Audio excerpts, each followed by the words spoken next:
Hi, my name is Gunnar, and I wanted to take a little bit of time today to go over my YouTube analytics for the last year.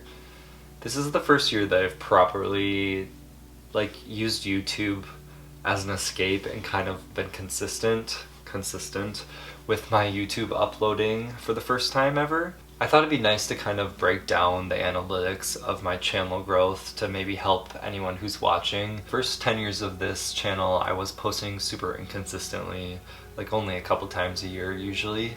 So I really virtually saw no growth in my YouTube channel at all.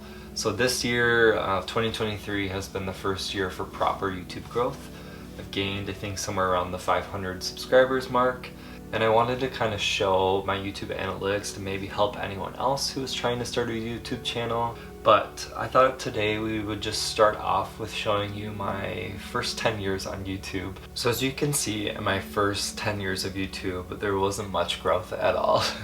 I gained only 95 subscribers, only had 272 watch hour times, and a little under 10,000 views.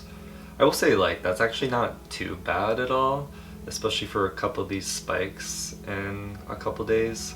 I think during that time, my gap year video was probably the only video that was actually getting views. The rest were just at 100 views maybe. I don't really mind getting low amounts of views. A lot of my YouTube videos are just for me to be able to watch back on, especially vacations. So this is no hurt to the ego, whatever. But yeah, lots of just random videos, kind of just getting 5, 10 views a day, not much, and subscribers, nothing in that first stage. I mean, I only had one video out, and then just slowly gaining family and friends following me throughout the next kind of, I would say, 5 years, and then followed that into 2023 where I was posting a lot more. Moving on to 2023 is when I saw a bigger shift in my YouTube channel, which makes sense. When you're posting more often, you're gonna see a bigger reflection in your numbers. So I gained around 488 subscribers in 2023, which my goal was 1,000 subscribers, so I made about half of my goal. I also gained about 33,000 views, and then about 1.2k in watch hours, which I'm actually pretty content with that one because I find watch hours to be the hardest thing to gain on YouTube. You always are struggling to keep people engaged, especially in those first 15 seconds of a video. It is so crucial to get people to stay. I'm still figuring out definitely the structure of my YouTube videos and how to keep people engaged and all that, but there's just so much to learn on this app, and that's kind of why I love it. There's always just so many different ways to take your videos and make new things. With views, I primarily was seeing the same amount of views. I had a really good month in February where a couple of my videos were taking off. I also was kind of doing, I think, a promotional YouTube advertisement for the first time during this time to see if I could gain followers through a promotional ad. I can do a video on this on a separate time if you're ever interested, but I think I spent around $20 to $50 this year on YouTube advertisement. When you see these major peaks, I think this one right here at 2,000, 1,000. It was when I was posting YouTube shorts. I primarily focus on long format YouTube videos. I find them more enjoyable to make. As you can tell from my uploading schedule, I was pretty inconsistent. I was doing 2 videos the first couple weeks.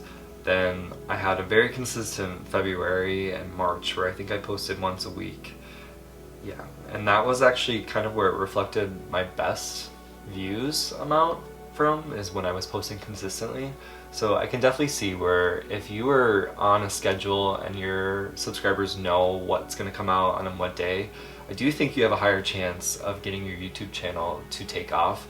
But I also have to understand that life is busy and this isn't anywhere near my full-time job, so I just don't always have enough time to make videos. So you can see that there was a gap. Then I think I went on a trip, and then when I got back from the trip I got busy with work.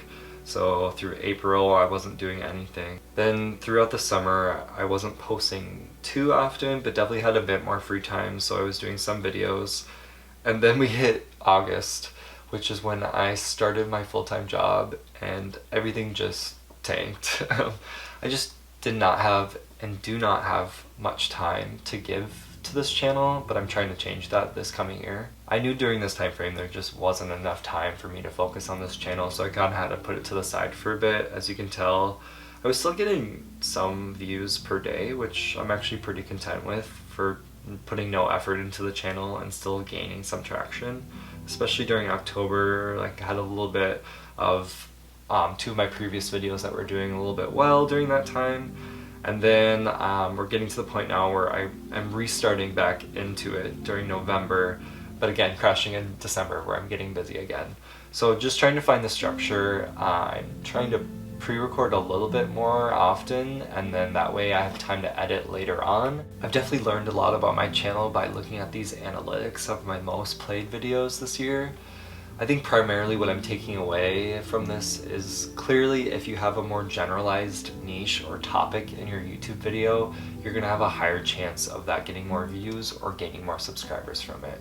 So my plant videos here primarily did a lot better than my other videos, and that's just because plants are more accessible to many people, where I also do ceramics, photography, video work, and then traveling stuff. I think those 4 things are not as accessible as a lot of things like plants are. You could easily go out and buy a $5 plant, where you're not going to go to a ceramic studio just on a whim. You're going to plan that. You're going to get that in your head, or you're familiar with it and you do it a lot.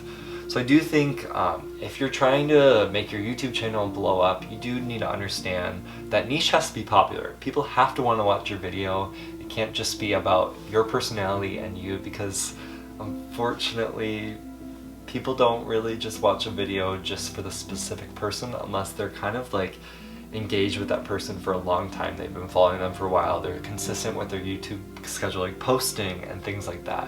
You really have to build your fan base before you expect people to just go to your videos automatically. So as we can see in these videos, my top 2 videos were my houseplant tour and my plant pot tour.